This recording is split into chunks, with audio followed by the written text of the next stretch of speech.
Anyways, welcome back, guys. I'm gonna start my patch 8.24 rundown right now. So, patch 8.24. What I'm looking for in this patch is change. I think when you think about the preseason, you think about like a large amount of change in the season. I think that they did not change the game that much in the last patch. They added turret plating to increase laning phase, which I think is a good idea. Like I actually applaud them on that idea. Could be tweaked a little bit, but generally speaking, they have like the laning phase down.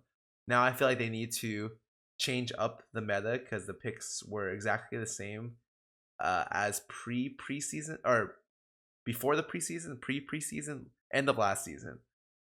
With some outliers like Karthus who can abuse new Dark Harvest very well. And so going into this patch notes, I'm just looking for a lot of changes onto champions or like actual parts of the game, so that I'm not playing the same game I was playing for 3 months straight. For another 2 months. Anyways, what is it? Our immediate focus is to kick down the highest risers because it's a better sense how that changes are selling across the field, which in turn lets us know whether we should help underperformance on a champ by champ basis or whether opting for systematic buffs will bring several up at once. Depending how 8.24 goes, you may see some of those buffs in the end of your 8.24B. This will be a separate set of patch notes, so keep an eye out. Presenting you the real patch, last real patch of the year meant for Snowdown. Okay, last patch of the year. So my biggest problem is with this statement is this. It says this our immediate focus is knocking down the highest risers. The biggest problem is shifting to this patch, they didn't knock down any of the highest risers. So they essentially they didn't change the game, that they made the game more laning focused. And it was laning focused last meta, and they didn't nerf any of the super OP champions in mid, top, or jungle. And it took them all the way up to this moment for them to do that. And I understand trying to keep variables like changing variables lower so that you can see what kind of impact a small change does here and there. However, I think they waited too long, and I think that, like, to be honest, like, I definitely think that this is just way too long of a wait. This is something that should have happened at the very first preseason patch, or even before the end of the year, barring Worlds. Anyways, let's keep going. Nico, new champion. Um, she's cool. I already talked about her. We'll get back to her later. Aatrox. Q no longer deals bonus damage to monsters. This mechanic was originally added to let players explore the possibility of jungle Aatrox, which never really took off. Mid Aatrox is now using it in tandem with Smite to create a lead his opponents have no real way to punish, or removing as an unintended lane strength. No longer deals an additional 0.180 damage against monsters, so it adds an extra 0.1 against jungle camps. This directly nerfs jungle Aatrox without removing the ability to run Smite on mid laners. So I don't think Smite is super good, but you could still run it on. It's mostly abused on Aatrox because he has sustain built into his kit, but it can also be used on champions like Talon, as well as other champions that can just farm Wraith Camp. All they do is cycle your Wraith Camp over and over again. I think this nerfs jungle Aatrox, and Aatrox is mainly the only one that uses Smite mid, but I don't think this really solves Smite mid as an issue. It's still going to be there, and I think this is just kind of a band-aid fix for a problem that they're going to need to find a new solution for. Because the reason why they nerfed the jungle mechanic was that it was a band-aid fix for last season to stop funneling. But now that they removed it, they haven't created an actual fix. They actually just added another band-aid fix onto the one who abuses this problem the most. And so I'm not really happy with this because I think that the core problem is still in the game. And I hope this is just a band-aid solution for when they solve the real problem, you know? I also think that Aatrox will probably still do this jungle camp. I don't think it's that big of a deal. So maybe that's just me. Akali, W duration decrease. So I think the biggest problem with Akali is the fact that she's not able to be targeted in her W. So being able to balance that appropriately is a way to balance Akali.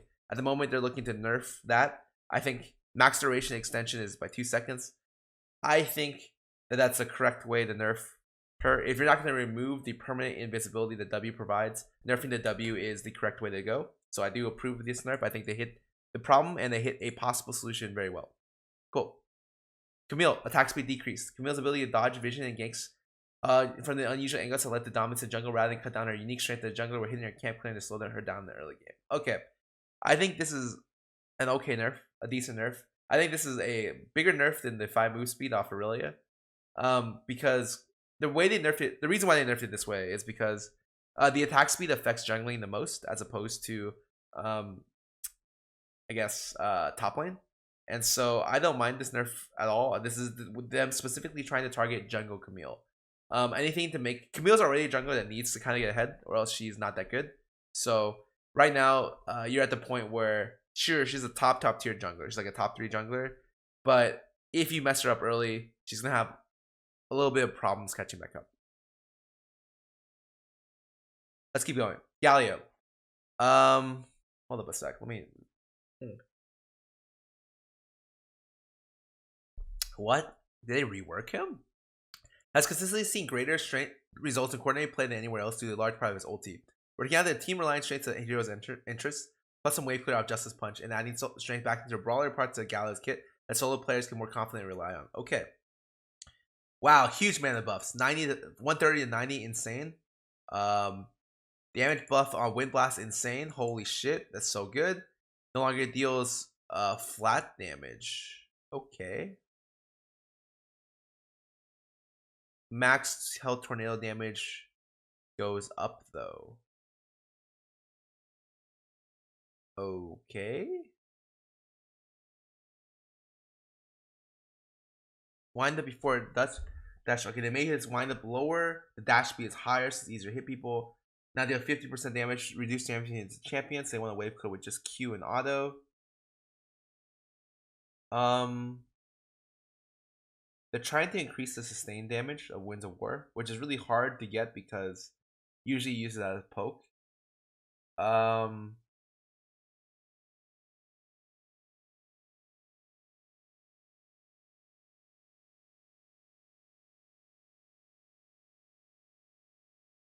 So it does on base 6% targets max health, plus 4% every 100 AP.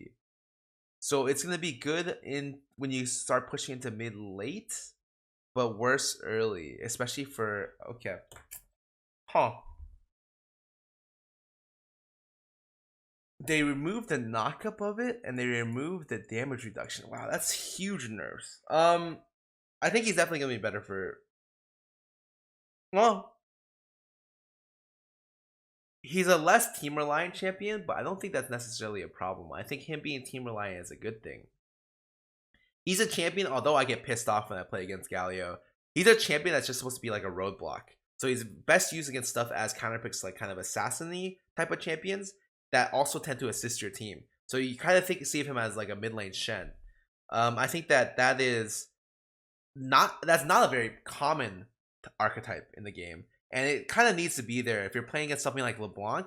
And let's say your champion pool doesn't cover stuff like Rise. Then outside of playing stuff like maybe Urgot or other tanks, you could play something that's more of like an AP bruiser-ish type of tank into LeBlanc. I think that he serves kind of a valuable role as that kind of archetype. This doesn't kind of cut him out of that, but does make his team play a lot worse, which is what they're looking to do. I can't tell if this is going to be that much better.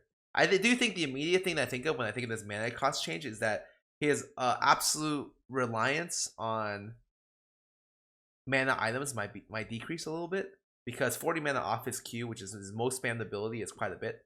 So maybe you're able to get away with doing a little bit different builds, like maybe Protobelt build becomes a little bit better. Maybe full AP might be actually really good mid to late game. Hard to say, but interesting to be able to work certain different item builds into it. I think he's okay. He's obviously nerfed, but might still be able to fulfill his role on the team, and might still be used for the same reason that he was used before, just a little bit worse.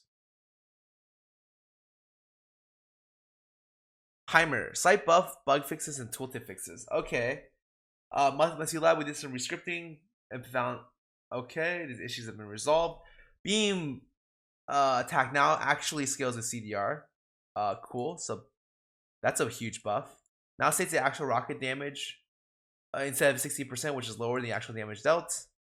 And they buffed his W by 4.5 and 30. Sure. Oh, 10. 10.5.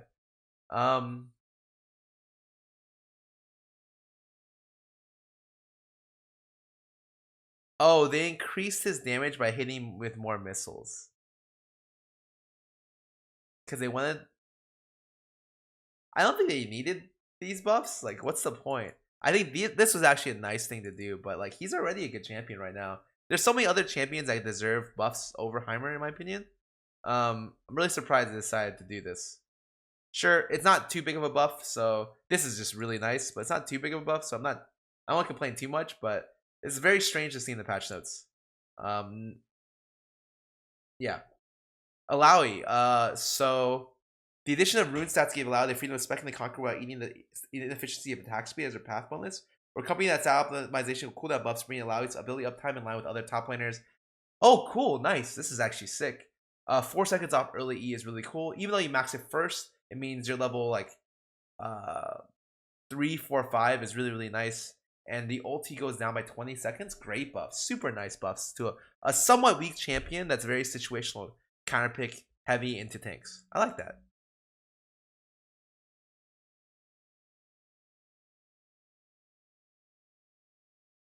Aurelia, okay, this champ is broken, so I hope they nerf her. We're reducing Aurelia's ability to withstand enemy damage, so when opponents have a wider windows to get best turn lane. Okay, so they're increasing the W cooldown early by 4. Cool, something that you're maxing last. And they're decreasing the damage reduction by 10%. And they no longer grant. Oh, this is so big. No longer grants a stack of Ionian Fervor. That's really good. So that people can't do like you can actually just accurately count her passive stacks as opposed to trying to count them plus count the stupid ones that apply from her W. These are overall pretty big nerfs. I like it a lot. I'm very happy for this. The problem with it really actually is that her synergy with Conqueror is so good. So she's gonna eat a lot of because she's a really big outlier in terms of like high abuse case of that rune. She's gonna eat a lot of nerfs because the assumption is gonna be every Aurelia player will take that rune. Just something to keep in mind. But yeah, I think that these buffs were definitely necessary. Jax. R on hit damage reduced late game. When jungling, Jax falls into power farming camp champs like Graves and Shyvana, but boasts much better rank up scaling than his peers. Really, we're telling down his old base damage at 2 and 3. So Jax doesn't diverge hard from the pack. Wow, he nerfs it by 20 and 40. Okay. I have no real thoughts on Jax. I think that he is decent he's a decent top laner, kind of whatever jungler. There's better top laners than him, but he serves as a good counter pick option if you're wanting a split pusher against, I guess, attack damage heavy team comps because his E is really strong at that, and he's really good at splitting, and he scales super well. So they're knocking off his late game scaling a little bit. I think that's reasonable. He's a monster late game, anyways. LeBlanc W cooldown. Okay, this champ is insane too. W cooldown increased early. Okay. They nerfed her 4 seconds early. I agree with this. She's insane. Any nerfs to LeBlanc are good nerfs for me. She's one of the 4 mid laners that tend to press out other champions. Aurelia, Akali, LeBlanc, Aatrox are the 4 I guess the 4 horsemen of mid lane right now, and I think that she does deserve some nerfs. Victor also deserves nerfs. Super OP top laner. Q base damage decreased, cooldown increased, E ratio increased, cooldown deep. Okay, so they made it so he's not as beneficial from spamming Q base damage at really low cooldowns anymore, which is what makes Victor super OP. And they're increasing his E cooldown so that you want to incentivize E maxing mid lane. Makes sense. I still think people are gonna max Q a lot. To be honest, I don't know if this kills top lane. I think it will hopefully bring it down in line to where other people can play into it. But Victor top lane was such an impressive. Part of like the 4 horsemen of the top lane, which I think is like Victor, Urgot. It's like Victor, Urgot, Aatrox. There's one other thing I'm missing off the top of my head, but he's one of those like super OP top laners. Hard to pick other non-meta picks into. So I think that he definitely deserves nerfs for sure. Thank God. And the thing is, they nerfed the wrong thing earlier. This is the cooldown and Q should have been what they hit at the very beginning, because this is what Tank Victor needs to be able to scale into mid game very strong. Like Skill shot targeting flash. Update skill shot several indicators when flash is used mid cast. Skill shot fires toward target position. I think this is the same as before, except for Ezreal's Q was different and changed back, right?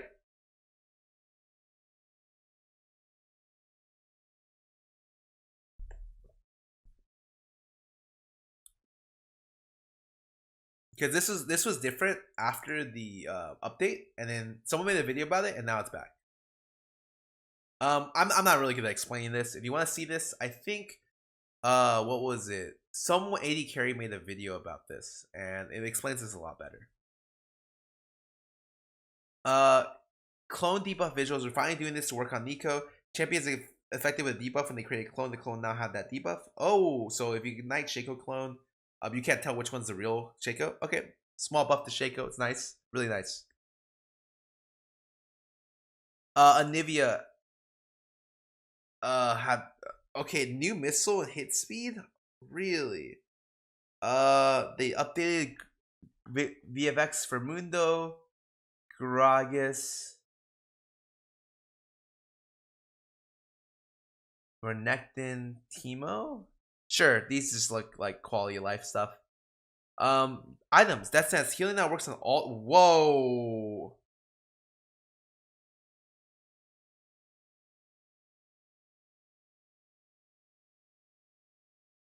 Really? Wait a second. No. This is a cat item.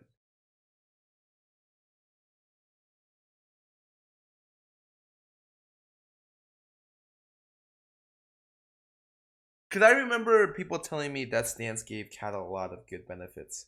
But it was always just like...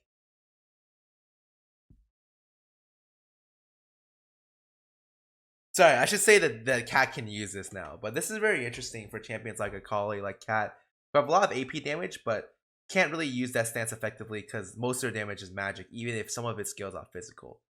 So I think that it's a potential thing to look at for sure. I'm not sure how good it's gonna be, but definitely something you want to look at more on champions. Really, really interested.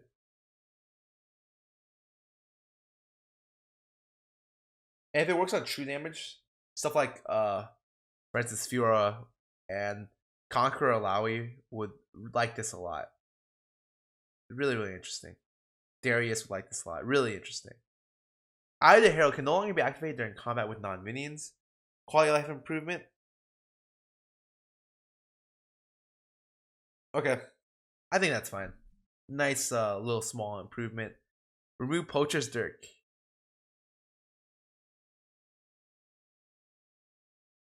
Oh, they removed it? To be honest, they should have done this shit a long time ago. This was useless. No one bought this. Good job. Thank you for removing this. God bless you. Dark Harvest. Okay. So, can no longer proc up other effects. Scorch, Liandry's Torment. Aside from Luden's Echo. So, Scorch, Liandry's Torment, Ignite, stuff like that. Smite probably can't proc it anymore.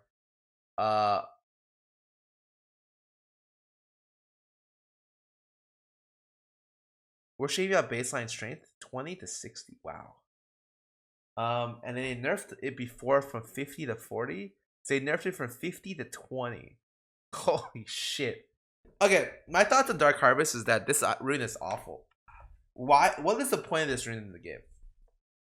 So my opinion is this rune is built to execute. It's like an execute type of rune. It's a rune that's different than Electrocute. Electrocute is a rune that's an upfront burst type of rune.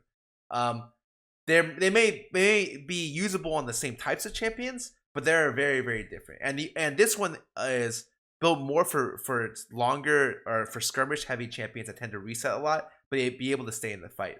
So with that in mind, why the fuck is this rune proccable at 50% health?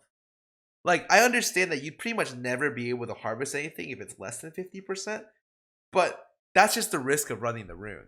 The problem of you letting it proc at 50% means that it's only a rune most optimally used for mages and long range poke mages, or mages that can do consistent damage, a lot of consistent damage. So we're looking at stuff like Karthus, stuff like, you know, Ziggs, Xerath as Brand, or champions that can do the most with Dark Harvest, are champions that should not really be using this rune. They should be using stuff like Comet, which should be a poke common area, both poke oriented runes. So it's Riot's job to be able to differentiate though, like, what runes are supposed to do. And I think that they just made a terrible job of Dark Harvest. The worst thing about this statement, I don't even think Dark Harvest is that good. Outside of stuff like Brand, Jhin, Karthus, like the really outlier cases, it's not that good in the jungle on most champions. It's only good for poke mages in lanes. And a lot of the assassins don't want to be running this unless they're able to create solo snowballs. Electrocute's more consistent. So sure, it's being used a lot right now. But that's just because everyone says it's OP. They talk to their buddies, hey dude, you gotta try out Dark Harvest. It's OP.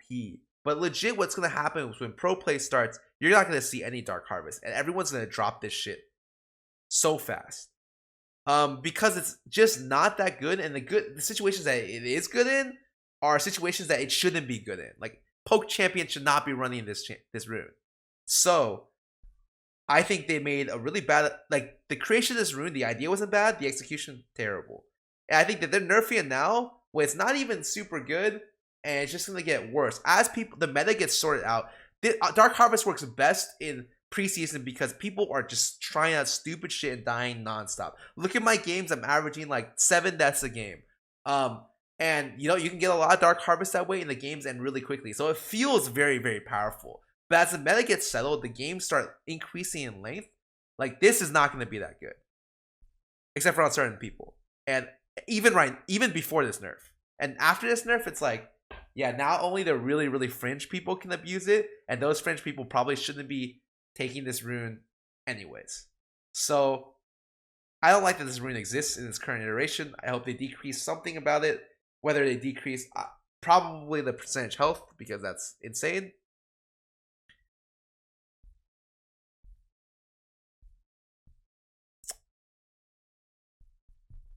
I do think, though, thank God they did this. They can't proc off other procs.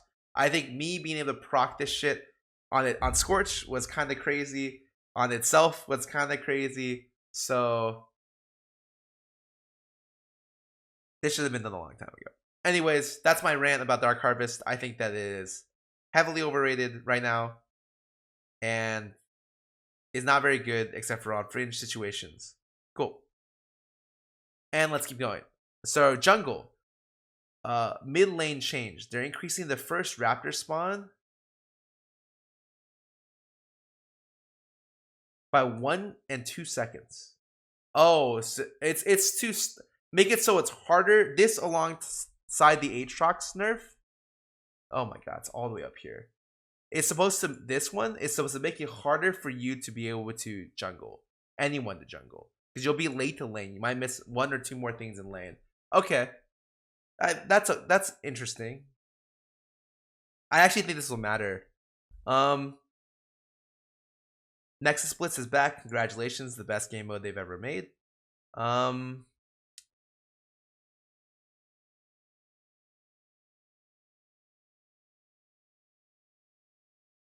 Ranked. Okay.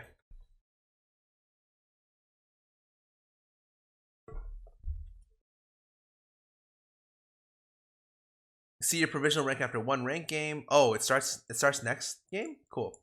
And your remaining placements, you earn bonus LP, and you can't lose LP. After your placement games, your rank will be available for all to see. There's no reset, so you'll need to be unranked in a queue to try out new placements where a season starts. Okay.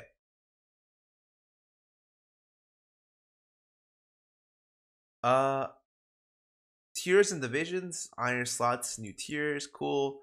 Think it's a good idea for them to have new tiers because generally speaking,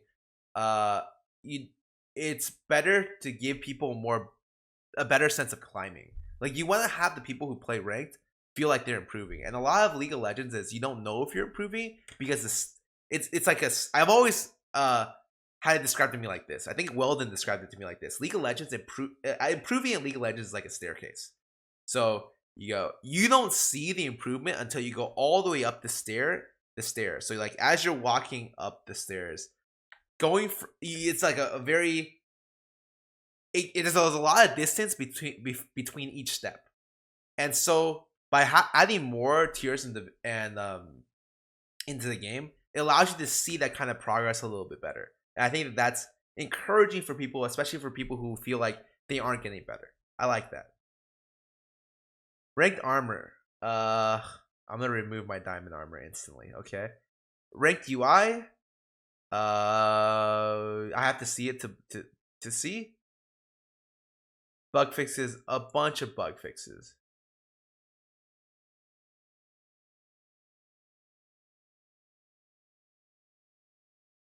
And then some nice skins. Okay, I like the number one comment is no Pike nerfs. Are you serious? There's no Urgot nerfs. I think Urgot and Rumble are actually really like super interesting, but no one in NA plays Rumble really, except for Rumble One Tricks. So nothing changed for ADs. I think that's the biggest thing. AD carriers need a. I think the biggest problem with AD carriers is just their itemization and the fact that the games are so reliant early game and their itemization isn't good. IE specifically, and just the way they build crit. You can't get 100% crit. You can only get 60% or 120%. In what world, when they were making AD itemization, were the people thinking, yeah, people are gonna love this? You know, I love not being able to hit 100% crit without wasting item efficiency. Like I'm just mind blown. Like I don't think people would even be that pissed about the extra true damage if they didn't feel like they were losing so much by getting another crit item. So I think that until that's fixed, there's no hope. AD carries are just like stuck here, you know? Have fun playing Lucian, Draven, Jhin, maybe a little bit of Caitlyn, maybe some Sivir, and enjoy yourself, you know? Until Riot decides to take a relook at your itemization or relook at how the game pacing is, nothing's going to change for any AD carry player. Aside from that, yeah, no Urgot nerfs is really strange. Surprised at leaving Lissandra as she is. I think she's pretty powerful, but I think the thing about Lissandra, she's really interesting. Her counter picks are champions that are not very meta right now, but she loses to long range stuff. So as stuff like Cassio is starting to be played a lot. You'll see stuff like Ori and Azir come back. She will naturally be hard to play into those types of champions. So I think that their job of nerfing like a lot of the OP champions, they succeeded to some degree on mid and top. The Victor, Aatrox, Akali, Aurelia, all really, really good stuff. But they really failed at being able to bring down any of the other junglers. Like, sure, Camille gets nerfed, right? But where's the Xin Zhao nerf and where's the Talia nerf? And I saw the Hecarim nerf because they nerfed Celerity, but I still think that the jungle pool is cut pretty badly. So yeah, really surprised they didn't touch anything there. Anyways, the patch overall seems pretty good. Stuff that they really should have done in preseason, because I think right now it's like we just started preseason with this patch. This was the continuation of the preseason patch that should have happened a couple weeks ago, because now officially we have a new game. Stuff is going to be played that wasn't before, and I think that I'm pretty excited. Unless you're AD carry, and then you probably don't like yourself very much. Anyways, good patch. Wish they added some more stuff, but I always wish that, right?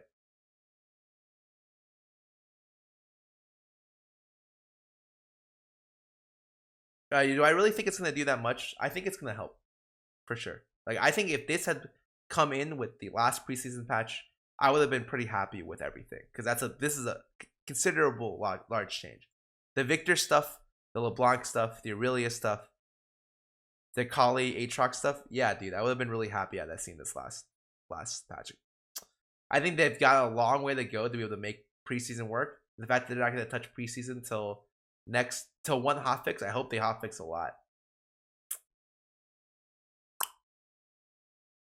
Anyways, let's watch Nico.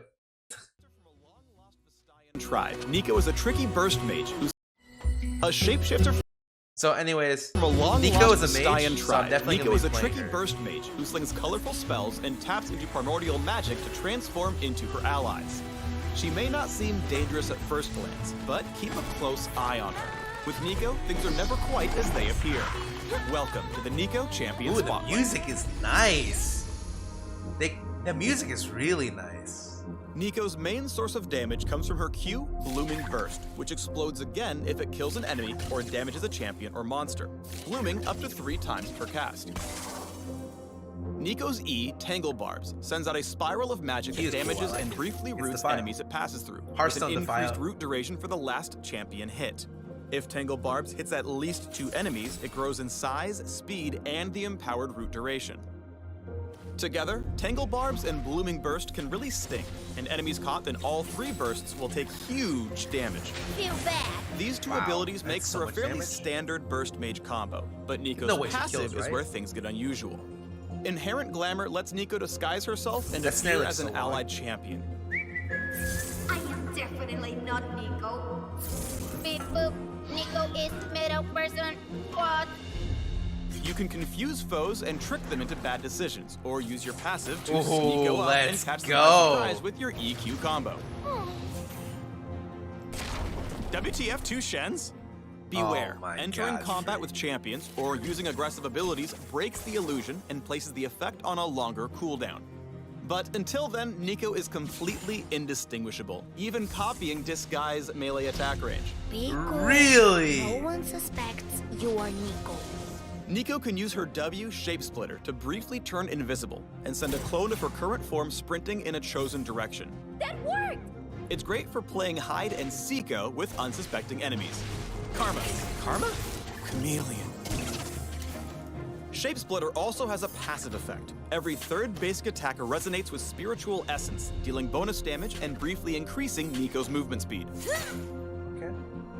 Her ultimate is the Prismatic Pop Blossom. Nico begins charging herself with Spiritual Essence, jumping to gain a shield and slow nearby enemies, then releasing her magical energy for a big What's stun and tons of damage. And it does a shitload of damage. Oh my god. When Half disguised by her passive, allies can see Nico's initial charge up, but enemies cannot. So is your glamorous crazy. approach will leave them with little time to Wow. react. That's like what a I call a that's like a 360 half second kaleidoscope. time to react. Nico loves mind games and surprise attacks, catching vulnerable foes in the middle of the that's chaos so and cool. confusion. Nico can Oh make wait, that was sick. That was a really good play to To show. land the perfect Pop Blossom, you'll Nico need to sneak around with Inherent Glamour and trick foes with Shapesplitter. Pop goes the Nico. If you want a burst Physically- mage that's that more than physically meets hurt. the eye, look no further than Nico. For more info on the Curious Chameleon, take a peek at the links below, if you can find them. Pop quiz. Which is the real Graves, which is the clone, and which one's Nico? like a wildcat. Roar! Okay. I think it's really cool that it hides the auto attacks. I did my first impression of the champion last patch note review, but I do think it's very cool that it does hide that.